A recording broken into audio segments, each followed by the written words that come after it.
Bueno, damos gracias a David, nuestro hermano, a los músicos, al coro que nos han acompañado durante esta conferencia para ayudarnos a elevar o expresar nuestras alabanzas al Señor. Y hemos llegado ahora a la última sesión de nuestra conferencia. Sé que podemos estar algo cansados, pero si les sirve de consuelo voy a tratar de ser algo más breve.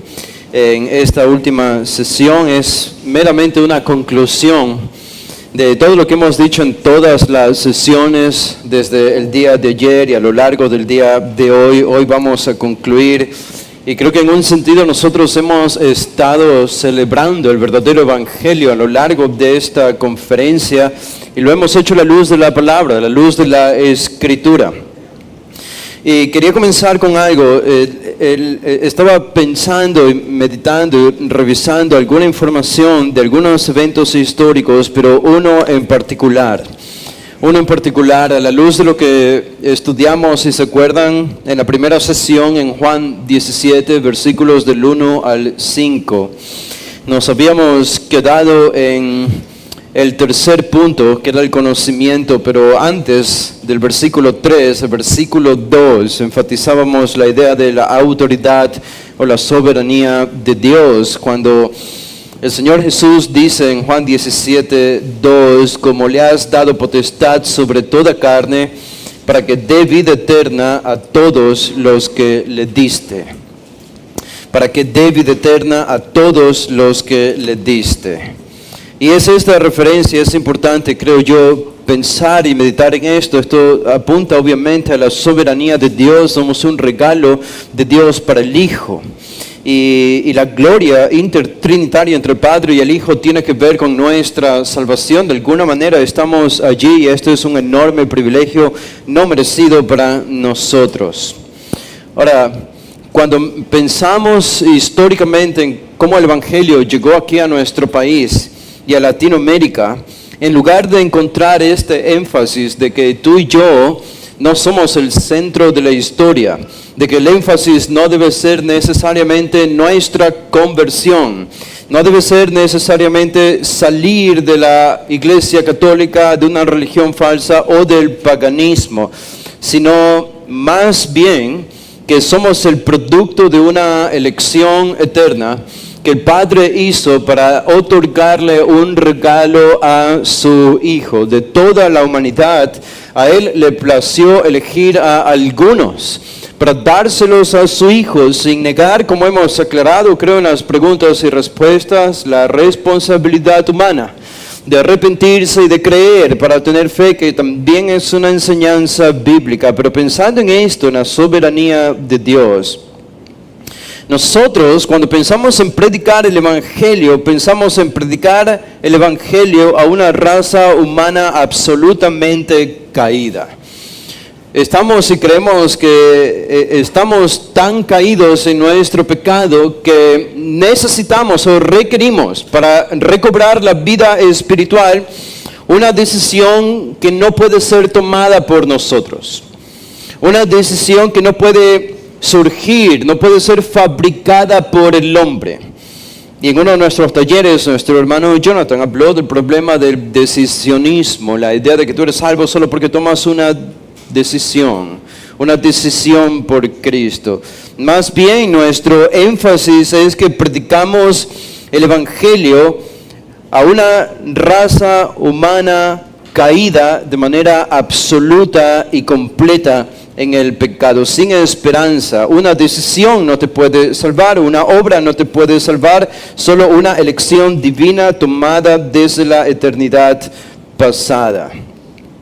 Y esto nos hace pensar en un problema que fue muy temprano. Cuando leemos el Evangelio, por ejemplo, cuando recordamos a Lutero en los 1500, y Lutero luchando con su propio corazón, Martín Lutero luchando con su propio pecado, y él tratando de entender el Evangelio siendo un monje agustino en Alemania, estando allí casi literalmente en una cueva para tratar de someter físicamente su cuerpo y librarlo de las ataduras del pecado, algo que nunca consiguió siendo un monje, incluso se golpeaba el cuerpo, pero Martín Lutero, tratando de entender esto, él llegó a comprender de que el Evangelio, para ser entendido, debes comprender primero, y es lo que nos dice incluso la experiencia de Lutero, lo malo que eres y la ira de Dios que tú mereces sobre tu pecado. La ira de Dios que tú te has ganado debido a tu rebelión. Y nadie mejor ilustró esto que Martín Lutero con todo lo que él hizo. Martín Lutero, a juzgar por la sociedad psicológica o terapéutica en la que vivimos ahora. De hecho, hace un tiempo estaba leyendo un libro de Martín Lutero escrito por alguien que se manifestaba ser psicólogo. Era terapeuta, pero escribió una biografía sobre Lutero. Y esta persona, con este contexto psicológico terapéutico, a menudo citaba algunos pasajes de la vida de Lutero donde él confesaba haber tenido algunos problemas, y esta persona decía que Lutero era un personaje desbalanceado. Esta es una palabra famosa en el mundo psicológico en el que vivimos. Tienes un desbalance en tu mentalidad, un desbalance en tu personalidad, y de allí salen algunas otras etiquetas usadas en la psicología moderna. Martín Lutero era un personaje sin balance. Martín Lutero era un personaje que no podía estar tranquilo. Él estaba asustado y vivía asustado por lo que él mismo confesaba ser la ira de Dios. Cuando él pensaba en la justicia de Dios, que leía en el libro de los Romanos, en el capítulo 3, cuando se habla de la justicia de Dios, lo que él veía allí era la ira y el odio de Dios contra él debido a su pecado. Y él no podía estar tranquilo, no podía dormir. A su confesor lo atormentaba con todas sus confesiones. Llegaba a su confesor con una larga lista de pecados, diciéndole: estos son mis pecados y debo confesarlos. Todo esto en el seno de la Iglesia Católica Romana. Era la Iglesia Católica Romana de la Edad Media. Y Martín Lutero no solo confesaba sus pecados, sino que Martín Lutero confesaba sus pecados después de haber confesado sus pecados. Es decir, él se arrepentía de su arrepentimiento. Y después volvía a arrepentirse del arrepentimiento inicial que había hecho. Esto no es una exageración, está bien registrado en la biografía de Martín Lutero. El hombre estaba, a juzgar por la psicología moderna, psicoseado consigo mismo, psicoseado con su desbalance. Lo que nosotros debemos entender de Martín Lutero es que a él no le habría preocupado que lo cataloguen como un personaje desbalanceado. Hay una sola cosa que le preocupaba a Martín Lutero, porque en efecto era un personaje desbalanceado, y muy desbalanceado. Pero solo una cosa le preocupaba a Lutero, y no era tener una mente sana, sino una mente perdonada, un corazón perdonado. Y esto es lo que le llevó a una comprensión del verdadero evangelio bíblico a la luz de Romanos, el capítulo 1. Lo que Pablo escribe allí es tan importante, hablando del evangelio. La justicia de Dios se ha manifestado a todos los hombres. Ahora, Martín Lutero entendió esto, pero ya no hablamos el día de hoy. El evangelio que llegó hace 200 años acá no es el evangelio que Martín Lutero comprendió en 1517. Ese no es el evangelio que recibimos. El evangelio que Martín Lutero recibió, lo recibieron los alemanes por un tiempo, después se trasladó a Suiza, después a Inglaterra y después a Norteamérica. Ellos entendieron el evangelio que Martín Lutero entendió, que fue un evangelio bíblico. Y eso destinó incluso el futuro económico de esas naciones que ha sido tan diferente al nuestro. Es una comprensión verdadera del cristianismo y cómo aplicas el cristianismo incluso al área del trabajo. Por eso esas naciones son tan diferentes a las nuestras. El evangelio que llegó a nosotros fue un evangelio, como ya hemos bien enfatizado a lo largo de esta conferencia, diluido y superficial, que emerge de un segundo supuesto despertar en Norteamérica, unos 300 o 200 años después de que Martín Lutero redescubrió el verdadero evangelio. Ese es el que nosotros recibimos, uno mucho más diluido y superficial. Pero la Iglesia Católica ya por 1500 años casi, o 1200 años, había enseñado este evangelio superficial del que Martín Lutero estaba tratando de salir. De hecho, llegó acá con la Iglesia Católica Romana, Y uno se pregunta, ¿cómo es que la Iglesia Católica pudo enseñar por tanto tiempo hasta ahora un evangelio tan encubierto, un evangelio tan diferente en el que tú puedes ser salvo solo por sacramentos de la Iglesia Católica? ¿En qué momento se escondió o se perdió este evangelio? Bueno, y eso lo podemos atribuir a otro personaje y movimiento que sale mucho más temprano que Lutero, y fue un hombre llamado Pelagio, y su movimiento se llamó el pelagianismo. La idea básicamente del pelagianismo, que fue bien contestada por Agustín de Hipona en el siglo V, era de elevar la bondad del hombre. Elevar la bondad del hombre. Si hasta ese momento los cristianos habían enseñado que el hombre nace sumido y enfermo y muerto espiritualmente y necesita de manera absoluta la gracia de Dios para llegar a la salvación, Pelagio y el pelagianismo enseñaron que eso no es cierto. Tú no naces necesariamente o absolutamente muerto en el pecado, tú naces siendo bueno, con algunos problemas, sí, pero no necesitas la gracia de Dios para llegar a la salvación, porque hay mucho de bondad en el hombre. Y como decía Agustín de Hipona, respondió bíblicamente a este problema, pero las herejías, saben ustedes, se van renovando con el tiempo y se vuelven casi perennes y permanecen allí en la cultura y en la sociedad. Así que el pelagianismo permaneció, a pesar de que fue rechazado por la iglesia entera de ese tiempo, se disfrazó y se las ingenió para volver más adelante en lo que fue llamado semipelagianismo. Semipelagianismo, una forma diferente del pelagianismo, pero en esencia exactamente lo mismo, la idea de elevar la bondad del hombre. Ahora, ¿qué pasa cuando tú elevas la bondad humana? Inmediatamente, de manera necesaria, minimizas la santidad de Dios y minimizas los atributos de Dios. Y esto es exactamente lo que sucedió con la Iglesia Católica en toda la Edad Media, y es de este evangelio del que Martín Lutero estaba tratando de salir. Por eso creo yo en la providencia de Dios. El problema con el que más luchó Lutero antes de llegar a la salvación era el problema de la ira de Dios. Era el problema de la furia de Dios. Para él, Dios no era más que un ser furioso que lo odiaba a él por su pecado.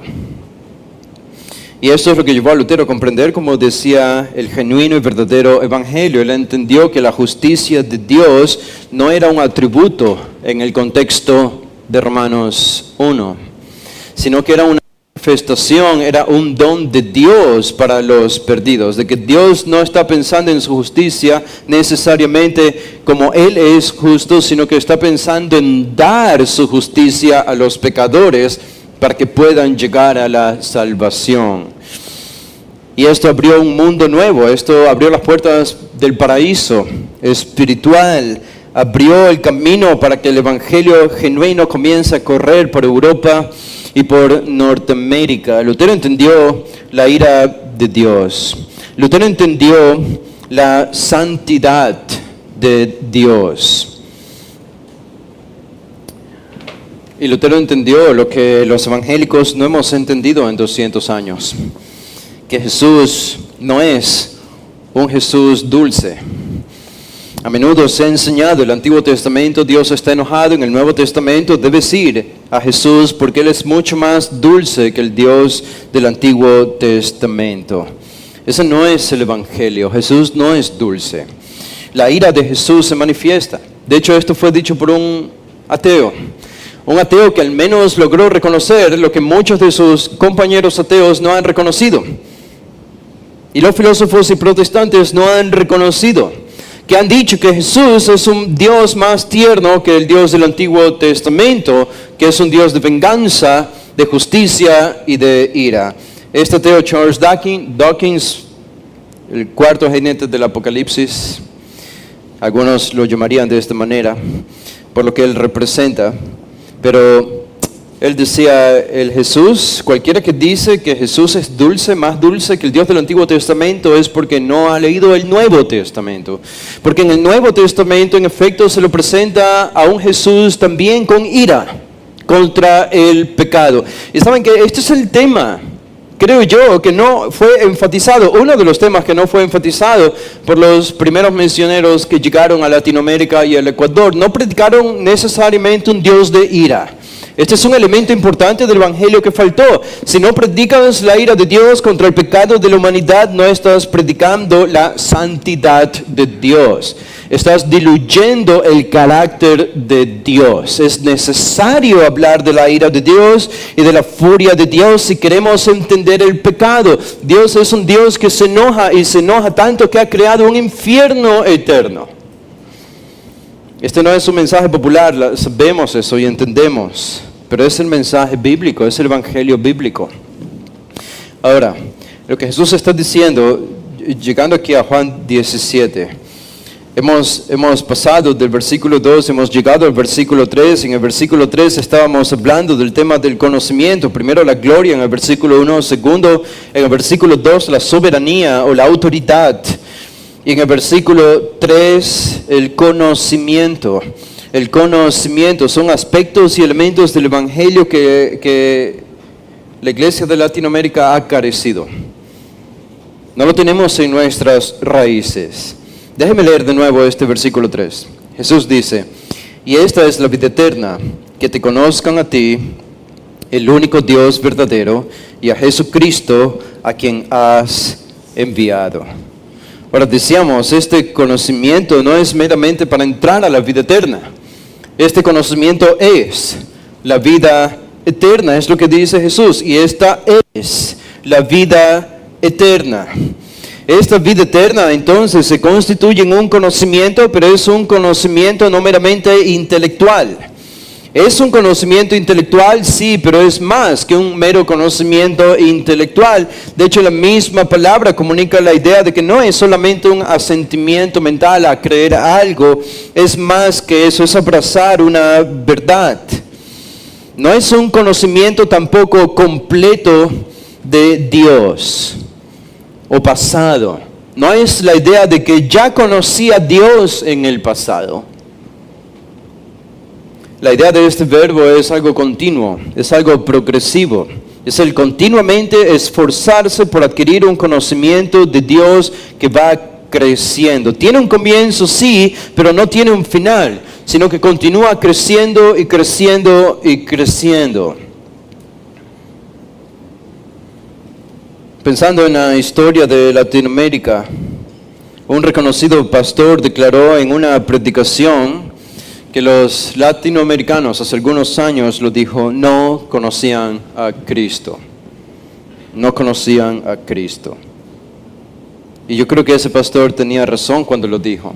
Y cuando él dijo esto, los pastores de Latinoamérica rechazaron. Los cristianos de Latinoamérica respondieron con indignación a lo que este pastor había dicho. ¿Cómo los latinoamericanos no conocemos a Cristo? Claro que lo conocemos, decían ellos. Cuando yo recuerdo que veía esta respuesta en redes sociales de estos hombres cristianos o mujeres cristianas en Latinoamérica, esto fue una confirmación más para mí de que en efecto Latinoamérica no conoce a Cristo. Al menos no al Cristo bíblico. Hemos conocido al Cristo de la muerte, sacrificado y mártir de la Iglesia Católica. Y hemos conocido al Cristo dulce, melancólico e inocente, indefenso de la iglesia evangélica.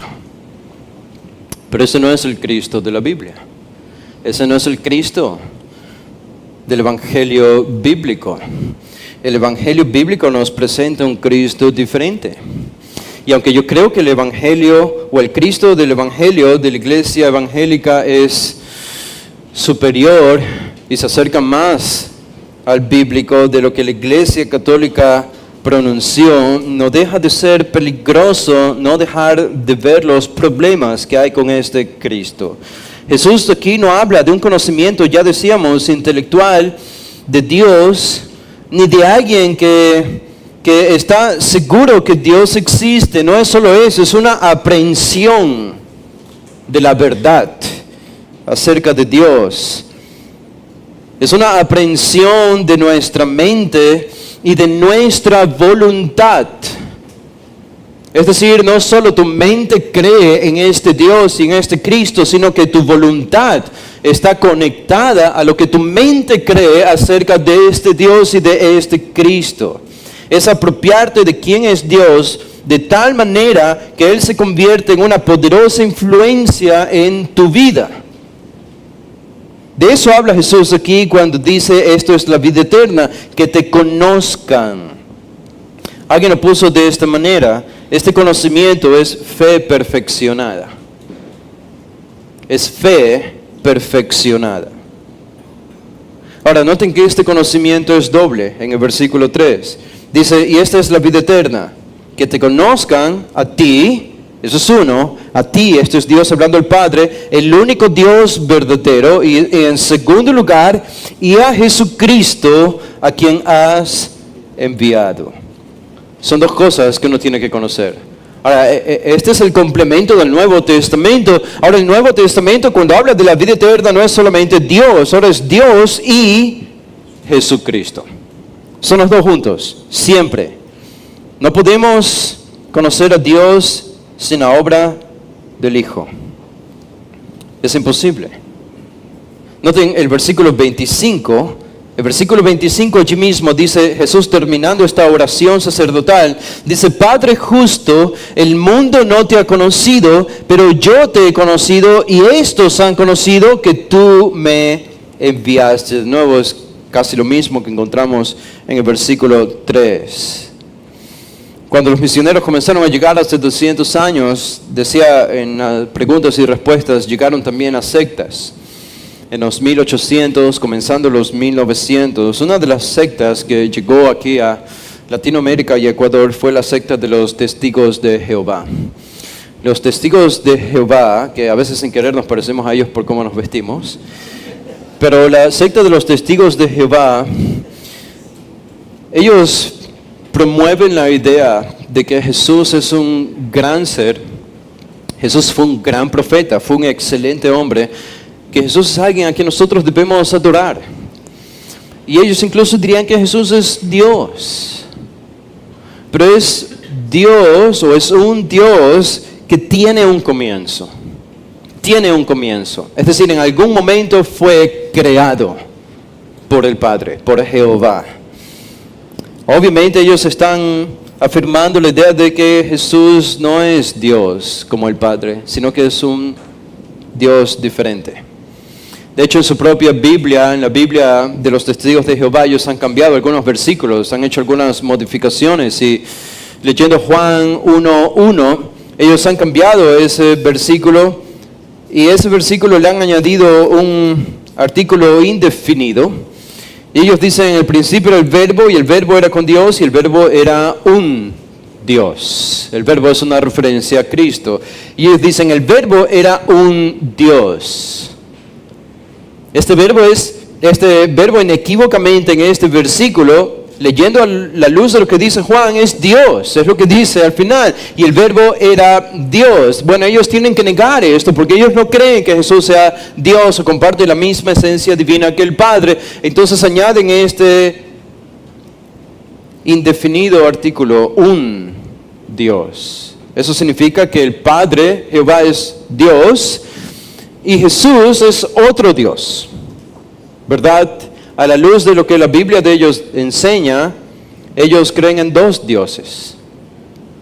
Ahora, si tú le preguntas esto a un testigo de Jehová, o sea que ustedes creen en dos dioses, ellos van a negar que ellos creen en dos dioses. Esto es obviamente ridículo a la luz de todo lo que enseña el Antiguo Testamento, en el que ellos también creen de que hay un solo Dios.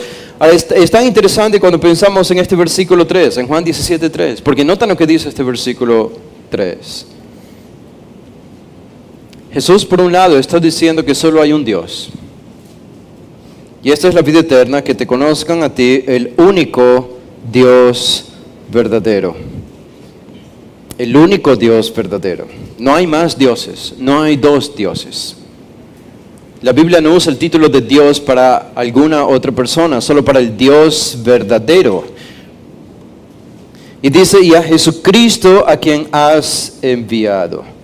Si para los testigos de Jehová Jesús es Dios, pero es un Dios diferente al Padre, este versículo lo negaría, el versículo 3. Porque este es Jesús diciendo, solo hay un Dios. Solo hay un Dios. No hay un Dios y otro Dios con D pequeña, que es Jesús. Este versículo 3 destruye, socava todo el fundamento de los testigos de Jehová. Porque aquí están dos personas distintas, el Padre y el Hijo, pero ambos comparten la misma divinidad. Ambos son un Dios. Pero aquí Jesús separa su propia persona porque es una persona diferente a la del Padre, pero es un mismo Dios. ¿Cómo sabes que conoces a Dios? Bueno, es más que conocer doctrina, pero no es menos que conocer doctrina. No es menos que eso. Este pasaje, hermanos, grita doctrina. Este pasaje proclama doctrina, la necesidad de doctrina. Noten la descripción del Hijo. Decíamos la razón por la que Jesús no se describe a sí mismo en primera persona, al menos en los primeros 3 versículos, sino en tercera persona, es justamente para usar los títulos que hablan y describen quién es Él, su identidad. Jesús está haciendo una declaración de su propia identidad en esta oración secreta entre Él y el Padre, y usa la palabra Hijo desde el versículo 1. Y acá en el versículo 3 utiliza 2 palabras diferentes para describirse a Él mismo. En primer lugar dice Jesús. Jesús. ¿Cuál es el significado de Jesús? Jesús es el nombre humano de la segunda persona de la Trinidad. Jesús es un nombre humano. Jesús enfatiza su humanidad. Cristo, la palabra Cristo es un título mesiánico. La palabra Cristo es Mesías, Mesías en el Antiguo Testamento, traducido al griego del Nuevo Testamento es Christos. Es el Mesías, que es el ungido, el elegido de Dios, el prometido de Dios del Antiguo Testamento para llevar a cabo la obra de redención y de restauración de toda la creación. Lo que todo Israel esperaba, el gran Mesías que vendrá con gran poder y gloria, que aparecerá y restaurará a Israel. Este es el Cristo en el Nuevo Testamento. Y aquí tenemos la descripción no solamente de el Hijo, sino también de su obra. Al final del versículo 3 dice, ¿a quién has enviado? ¿A quién has enviado? Conocer, entonces, en el contexto de este pasaje, es conocer doctrina. Es conocer, por un lado, una persona que es Dios y a su Hijo, y por otro lado, conocer quiénes son ellos. Es conocer doctrina. Yo no puedo separar, como ha hecho la iglesia evangélica tradicionalmente aquí, la idea de que el cristianismo se trata de conocer y de una relación personal con Jesús, una relación personal con Jesús. Y esta palabra la escuchamos en muchas predicaciones. Relación personal, relación personal, relación personal con Jesús. Yo no puedo tener una relación personal con Jesús si no sé quién es Él. Y la única manera de saber quién es Él es por medio de la doctrina. Y los nombres y títulos que se aplican a Jesús comunican doctrina, están allí para explicarnos y describir quién es Él y lo que ha hecho Jesús, su humanidad, Cristo, este hombre prometido desde Génesis 3:15, cuya promesa se repitió a lo largo de todo el Antiguo Testamento y hasta que se cumplió parcialmente en el Nuevo Testamento. Conocer, esto es lo que debemos conocer. Notan, por eso decimos, cuando predicamos el Evangelio, tenemos que predicar un Evangelio robusto, sólido y doctrinal. Porque es doctrinal. Porque el nombre y el título de Jesús es doctrina. Cristo es doctrina. Dios verdadero es doctrina. Jesús es doctrina. Ahora esto nos lleva al versículo 4 y al versículo 5, donde volvemos al tema de la gloria. Y con esto Jesús termina al menos para nosotros, porque Él continúa esta maravillosa, sorprendente oración hacia el Padre. Y Él habla de sí mismo y de su ministerio en los primeros 5 versículos, pero del versículo 6 en adelante Él habla de sus discípulos, ora por sus discípulos. Y en los últimos versículos de este capítulo 17 ora por los que han de creer por la palabra de sus discípulos, y allí estamos nosotros. Y en todo esto Jesús celebra el Evangelio.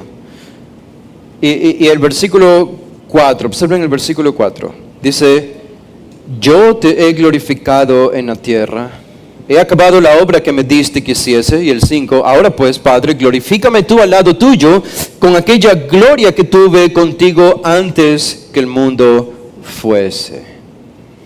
¿Qué les llama la atención de ese versículo 4? El pronombre.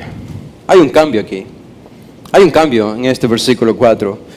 En comparación a lo que hemos visto en los primeros 3 versículos, Jesús ha hablado en tercera persona de Él mismo, tu Hijo, y a Jesucristo, a quien has enviado. Jesús nunca ha hablado de mí, de yo. Pero en el versículo 4 es diferente. Notan que Él dice: yo te he glorificado en la tierra. Ahora hay un cambio aquí. Y ese cambio es interesante. Porque Jesús cambia ahora de la tercera persona a la primera persona para hablar de Él, ahora usando el ego. Yo te he glorificado en la tierra.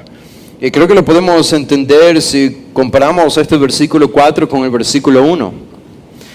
Noten la relación entre el versículo 4 y el versículo 1. Hay un complemento aquí, no es contradicción, pero hay un complemento. ¿Qué dice el versículo 1? Dice: Padre, la hora ha llegado, glorifica a tu Hijo, para que también tu Hijo te glorifique a ti. Es decir, glorifica a tu Hijo. Jesús está pensando en el futuro. Haz una obra de glorificación a tu Hijo. ¿Y qué dice en el versículo 4? Padre, dice: yo te he glorificado en la tierra. En el 1, glorifícame, Señor. En el futuro inmediato, glorifícame. En el 4, yo te he glorificado en la tierra. Al final del versículo 1, Jesús dice: para que también tu Hijo te glorifique a ti. Para que tu Hijo te glorifique. Esto es algo futuro. Yo quiero glorificarte, te voy a glorificar en el futuro inmediato. Pero en el versículo 4 Él dice: yo te he glorificado ya. Ahora, ¿cómo podemos entender esto? Hay un cambio allí. Como decía, al yo, a la primera persona en este versículo 4, porque el énfasis de Jesús en este versículo 4, a diferencia de los versículos anteriores, está en su humanidad. En su humanidad. Si Jesús ha estado pensando en términos eternos y no va a dejar de pensar en términos eternos, por lo que vemos en el versículo 5, pero al menos en este versículo 4 Jesús habla del Hijo, el Hijo eterno que sea glorificado y que Él glorifique al Padre por los que me diste en la eternidad pasada, etc. Pero en el versículo 4 Jesús desciende a la tierra. Él piensa en términos humanos y Él piensa como lo que es también, no solo Dios, sino un hombre. Un hombre. Hay un énfasis en su humanidad en los versículos 4 y 5. ¿Saben? Los latinoamericanos, cuando decimos que no hemos conocido a Cristo, se prueba por el hecho de que los latinoamericanos no han comprendido bien la doble naturaleza de Jesús. Y si no entiendes bien la doble naturaleza de Jesús, es porque no has entendido bien quién es Jesús. ¿Has entendido y sabes, comprendes la idea de que Jesús no oró durante su ministerio solamente para dar un ejemplo de cómo orar, sino porque Él necesitaba orar?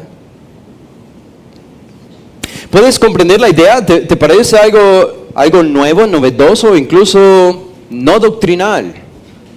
Si yo te digo que Jesús necesitaba leer la palabra y Jesús necesitaba orar con el propósito de no pecar,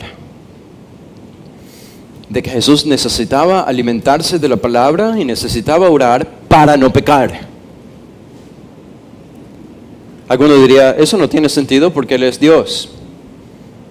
Y yo digo: bueno, esto es lo que la Biblia enseña.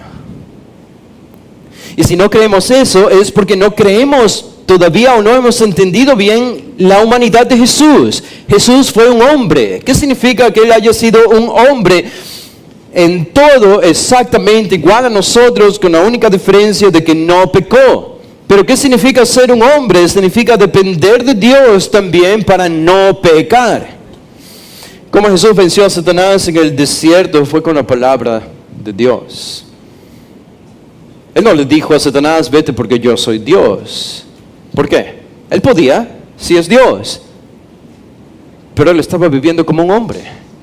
Y porque fue verdaderamente un hombre. Y por eso fue capaz de cansarse. Algunos piensan que Jesús nunca tuvo hambre, que nunca tuvo sed, o que nunca se cansó. Es ridículo. Entonces estamos negando su humanidad. Y los milagros que los hizo entonces, ¿cómo hizo esos milagros?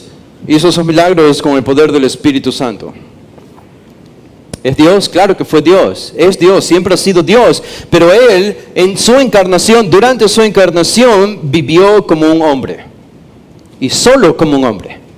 Y decidió no utilizar sus atributos divinos, porque tenía que vivir como un hombre para poder redimirnos de nuestros pecados. Porque un ángel no podía morir por nosotros. Un animal no podía morir por nosotros. Era un hombre que tenía que morir por nosotros porque somos hombres los que hemos pecado contra Dios. Un hombre debía reemplazarnos y él debía vivir en todo como un hombre. Aquí encontramos el énfasis en la humanidad de Jesús. Estaba leyendo la historia de las primeras denominaciones que llegaron y una de estas denominaciones cuya sigla es ASIM, ustedes pueden adivinar cuál es. ASIM, la Alianza Cristiana Misionera, lo voy a decir, lo menciono porque es una de las primeras que llegó, las dos primeras que llegaron. Pero hubo un misionero que llegó de Inglaterra y llegó a Ecuador para contemplar cómo iba la obra misionera, cómo iba la iglesia protestante aquí en Ecuador, en la costa y en la sierra. Visitó ambos lugares y después de visitarlos él escribió un reporte acerca de la situación de los evangélicos aquí en el Ecuador. Y entre otras cosas escribió que él había asistido a una reunión. Y en esta reunión había sido organizada por la Alianza Cristiana Misionera. Esto es en los 1800, finalizando los 1800. Y él decía que a esta reunión se les habían unido y trabajaron juntos los de la Alianza Cristiana Misionera con los adventistas. Y cuando yo leí esto estaba pensando, ok, ahora todo tiene sentido. Ahora todo tiene sentido. 200 años de no comprender qué es lo que demanda de nosotros el evangelio verdaderamente bíblico.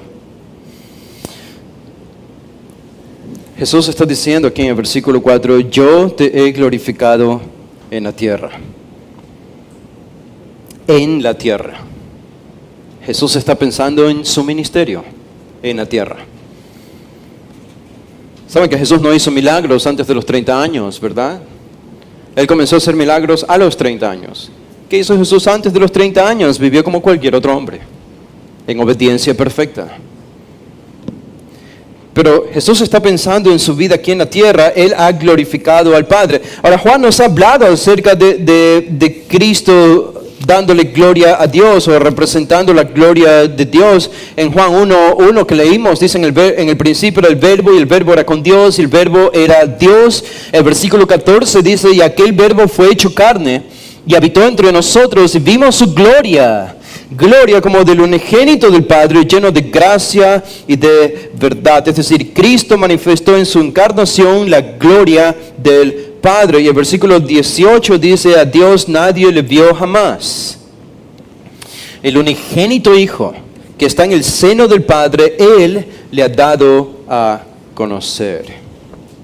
Con razón, cuando Jesús conversaba con sus discípulos, en el capítulo 14 de Juan, ¿se acuerdan cuando Felipe le dijo a Jesús, Señor, muéstranos al Padre? Y nos basta. Muéstranos al Padre y creeremos. Nuestra fe accederá a un nivel mucho mayor. Y estaremos preparados para la obra que tú nos encomiendes.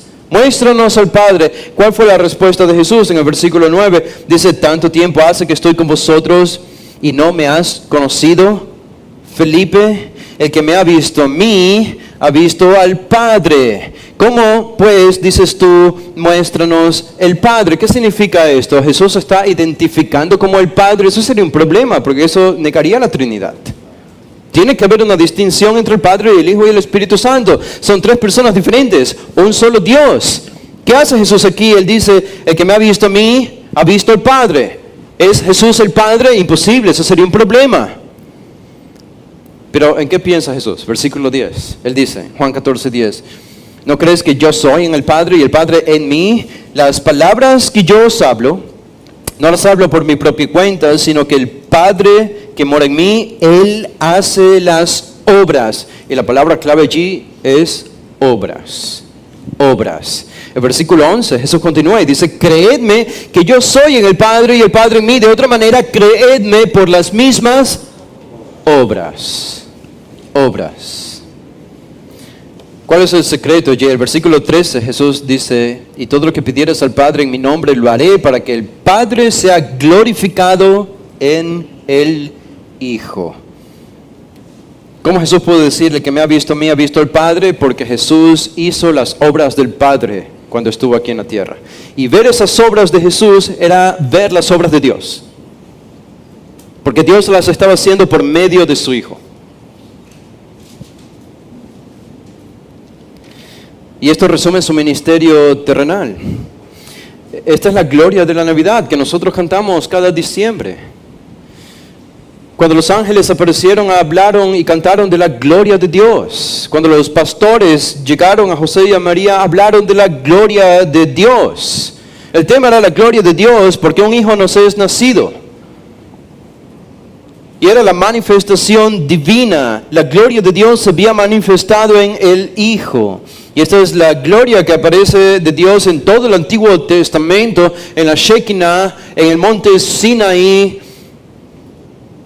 A lo largo del Antiguo Testamento, simbolizada en el Arca del Pacto y en el templo, cada vez que apareció la gran gloria de Dios que hizo desmayar a los personajes más santos y justos del Antiguo Testamento, ahora se había manifestado en carne. Todo lo que hizo Jesús en la tierra era para glorificar al Padre. Por eso, regresando a Juan 17:4, él dice, yo te he glorificado en la tierra. Yo te he glorificado en la tierra. Ahora, ¿en qué específicamente? ¿En qué consiste esta glorificación del Hijo al Padre en la tierra? Noten, no en el cielo, sino en la tierra. Y él dice en la segunda parte del versículo 4, él dice, he acabado la obra que me diste que hiciese. He acabado la obra que me diste. ¿En qué manera especialmente Jesús glorificó al Padre? En su obediencia. En su obediencia al Padre. Él había dicho antes, mi comida es que haga la voluntad del que me envió y que acabe su obra. Cada milagro que hizo Jesús, cada acto de obediencia, cada enseñanza, cada predicación, desde su nacimiento hasta su muerte y resurrección de la cruz, fue todo eso un acto de obediencia al Padre. No más, sino menos que esto. Jesús mismo aquí hace una distinción entre su persona y su obra. ¿Saben? Esta es otra de las características que no ha sido clara en el Evangelio que llegó a Latinoamérica.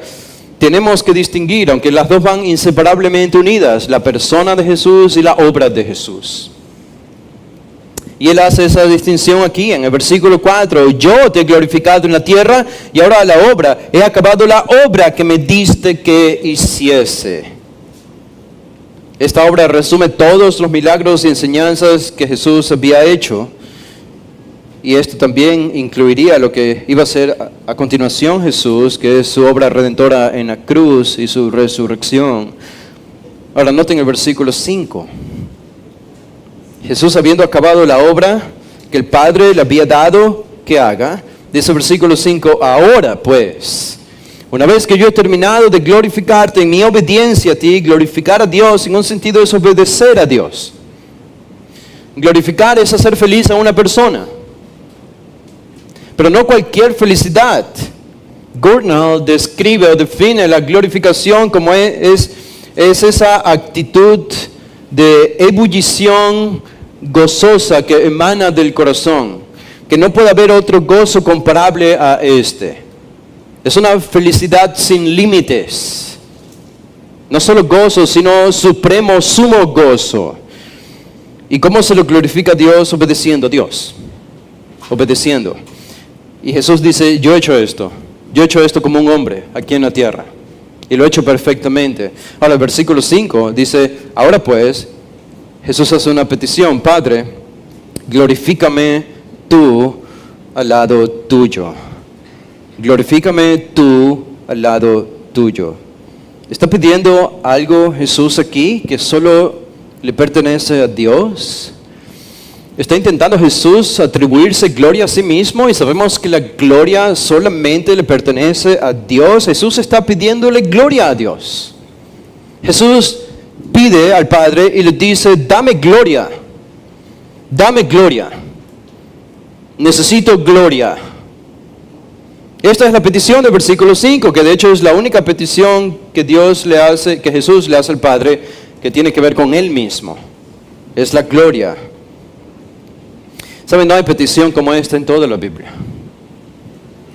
Ningún personaje bíblico le pide a Dios, dame tu gloria.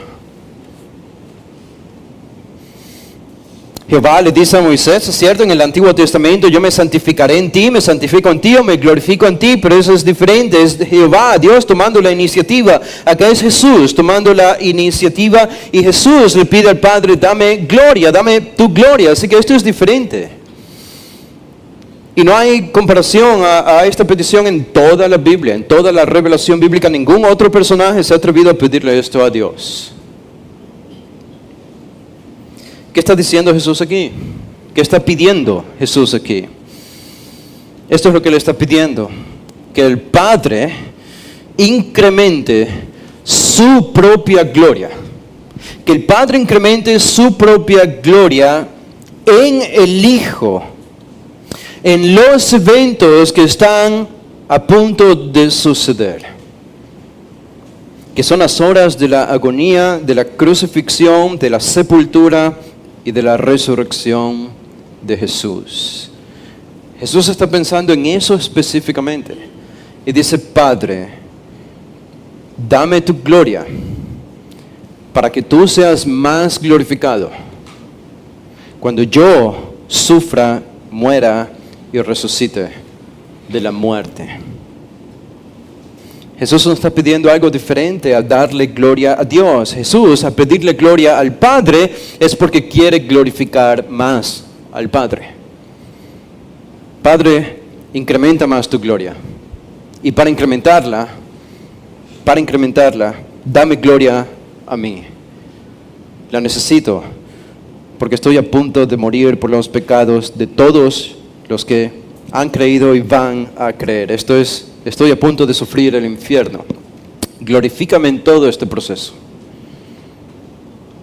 Y noten lo que añade Jesús allí. Él no solo dice glorifícame, dice glorifícame tú al lado tuyo o en tu presencia. Es lo que más literalmente dice. Glorifícame tú en tu presencia con aquella gloria, con esa gloria que tuve contigo antes que el mundo fuese. Saben, en un sentido es importante que nosotros entendamos como evangélicos que todo lo que hacemos hoy, cómo funciona el mundo y cómo funcionan las naciones, cómo funciona nuestro comportamiento, las ideas o las filosofías, todo lo que vemos a nuestro alrededor, las personas, todo esto puede ser entrelazado y relacionado con la creación. Si entendemos bien lo que sucedió en la creación, entendemos todo. Tenemos una cosmovisión bíblica del mundo entero y de todas las filosofías que vemos a nuestro alrededor. Pero ¿saben qué? Esa es nuestra historia. Nosotros, para entender nuestro mundo, debemos remontarnos o regresar a la creación. ¿Qué pasó en la creación y qué pasó en la caída de Adán y Eva? Y eso nos ayuda a entenderlo todo lo que sucede a nuestro alrededor. Pero cuando pensamos en Dios, y la historia de Dios es diferente, porque Dios necesariamente se traslada no al momento de la creación, sino antes de la creación. en la eternidad pasada, antes de que el tiempo comenzase a existir. Si hablamos de la historia de Dios, es una historia eterna en el pasado. Había gloria que el Padre daba, hablando de antes de la fundación del mundo, en la eternidad pasada. Gloria que el Padre daba, y gloria que el Padre recibía, gloria que el Hijo daba, y gloria que el Hijo recibía antes de que el mundo existiese. Ustedes dicen, ¿cómo puedes probar? Eso es lo que exactamente dice Jesús en el versículo 5. Con aquella gloria que tuve contigo antes que el mundo fuese. Ya existía un intercambio de gloria entre el Padre y el Hijo. Ahora, no se van a atrever a preguntarme cómo era este intercambio de gloria. No me metan en ese tipo de problemas. Lo que sabemos es que había una gloria y un intercambio de gloria. Y esto es lo que Jesús está reconociendo aquí. Y hermanos, esto es todo lo que sabemos. Esto es todo lo que sabemos. Y probablemente nunca sabremos. O sabremos algo más, pero no exhaustivamente, cómo fue esta gloria entre el Padre y el Hijo antes de que el mundo existiese. En solo 5 versículos que hemos visto aquí. 5 versículos. En un sentido podemos decir la historia mundial ha sido reescrita por estas palabras de Jesús y esta oración. Nuestra propia comprensión de qué es el Evangelio es reescrita, es redefinida por lo que Jesús dice en estos 5 versículos. ¿Cómo nosotros contaríamos nuestra historia? ¿Cómo tú contarías la historia de la redención? ¿Cómo la contaríamos? ¿Cómo contaríamos que hay personas que han llegado a la salvación desde una perspectiva bíblica? ¿Cómo diríamos? Bueno, esta es la manera en la que un evangélico respondería a esa pregunta. A juzgar por cómo llegó nuestro evangelio aquí hace 200 años. Esto es como responderíamos. Bueno, ¿cómo resumimos la historia de la redención? ¿Sabes qué? Dios envió a su Hijo. Y este Hijo que es Jesús, Él murió por tus pecados. Y Él murió por tus pecados y resucitó por tus pecados para que tú puedas tener acceso a la vida eterna. Cree y sé salvo, para que vivas eternamente con Él. Este es el Evangelio. Ahora, esto es el Evangelio, pero esta es una parte del Evangelio. Este no es todo el Evangelio. Este es un Evangelio reducido. Este es un Evangelio limitado. Pero no es un animal que camina con sus patas completas, sino que le hemos sacado algunas patas a este animal. No es como la Biblia cuenta la historia, es solo parte. ¿Saben? Esta parte de la historia en la que Jesús muere por nosotros en la cruz y resucita es extremadamente importante y central en el Nuevo Testamento, pero en lo que Jesús está diciendo en este pasaje es solo una explicación entre paréntesis. Es solo un añadido. La historia es el Padre y el Hijo glorificándose mutuamente desde la eternidad pasada y hasta la eternidad futura, y ahora incluso con mayor gloria que en la eternidad pasada, porque el Hijo ha añadido una nueva naturaleza a su persona, que es la naturaleza humana, y así ha muerto y ha resucitado. Saben, los evangélicos en Latinoamérica han conocido solo una parte de la historia del Evangelio, pero no han conocido esta parte de la historia que Jesús cuenta aquí del Evangelio. Y esa es la que necesitamos entender también. Lo que no han conocido es cuán grande es esta historia, cuán eterna e infinita es esta historia. No se trata de nosotros. No somos el centro del Evangelio. Esto nos ayuda a no ocuparnos en conversiones, en predicar el Evangelio solo por predicar, sin una brújula, sin un norte, sin una motivación bíblica. ¿Cuál debe ser la motivación bíblica? Bueno, todo debe estar centrado en la necesidad de evangelizar. No, debe estar centrado en la gloria de Dios. ¿Todo debe ser movido por la urgencia de ver cambios personales en la gente? No, eso es un error, es muy humano. Todo debe estar movido por la confianza en la soberanía de Dios, predicando una raza humana absolutamente caída y anclados en la obra sustitutiva de Cristo en la cruz. No se trata de nosotros, no se trata de nuestro ímpetu de evangelizar. La historia no comienza ni termina con Jesús perdonando tus pecados y muriendo por ti. La historia es mucho más que eso, es mucho más. ¿Y saben qué? No sabríamos esta parte de la historia, no conoceríamos esta parte de la historia si no hubiese sido por medio de esta revelación que tenemos en nuestras manos, que es la palabra de Dios, la Escritura. Y no sabríamos nada de esto si no fuera por esta oración que el Hijo eleva al Padre en Juan 17. Yo creo que podemos decir, por un lado, agradecidos por el Evangelio que llegó hace 200 años, que debido a su poder, a pesar de la deficiencia de sus predicadores y la limitación doctrinal de sus predicadores, obró, aunque lentamente. Y debido a eso probablemente demoró en traer hombres y mujeres a la salvación. Pero creo que hemos llegado a un punto aquí en Latinoamérica en el que comenzamos a entender qué es lo que nos habíamos perdido en 200 años de historia. Lo que Lutero comprendió en 1517, lo que los puritanos entendieron en Inglaterra en los 1600 y 700, lo que los colonos norteamericanos entendieron en los 1700 y 1800, y lo que nosotros nos perdimos durante 2 siglos casi. Este es el Evangelio contado en su historia completa, en su historia completa. Así que una vez más, y por última vez, estos son los elementos de un evangelio bíblico centrado en la gloria de Dios, movido por la soberanía de Dios, predicado a una raza absolutamente caída en pecado y anclado en la obra sustitutiva de Cristo en la cruz. ¿Les parece si hacemos una oración para despedirnos? Padre, gracias te damos, Señor, por este tiempo, por ayudarnos a comprender, a meditar y sobrecogernos por estas verdades tan hondas y profundas que presentas en tu palabra. ¿Cómo entender esto? Qué privilegio para nosotros. La gracia que necesitamos para ser considerados un obsequio tuyo al Hijo y del Hijo a ti.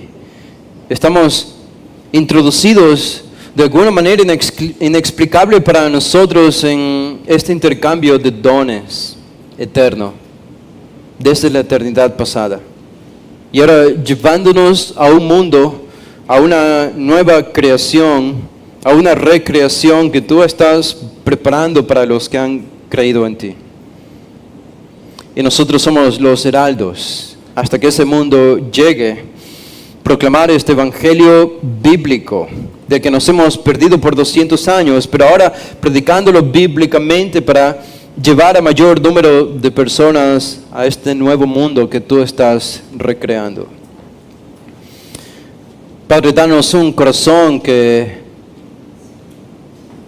tiene un sumo afecto por lo que Cristo y lo que Dios, lo que tú has hecho por nosotros desde la eternidad pasada. Somos una gran masa de humanidad sin esperanza y merecedores de todo lo peor que nos pudiera pasar en cada segundo desde que nacimos por nuestro pecado.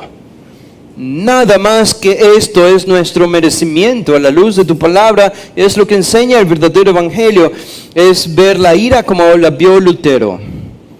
La ira de Dios, tu ira, tu furia sobre nosotros. ¿Qué hacer para librarnos de esto?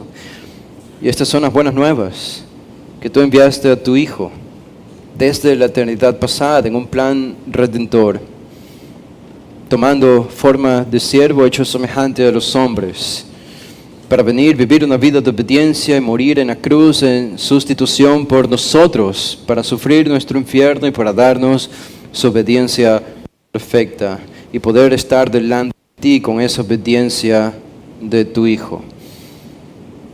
Esto es lo que tú nos das y nos lo das por medio de la fe.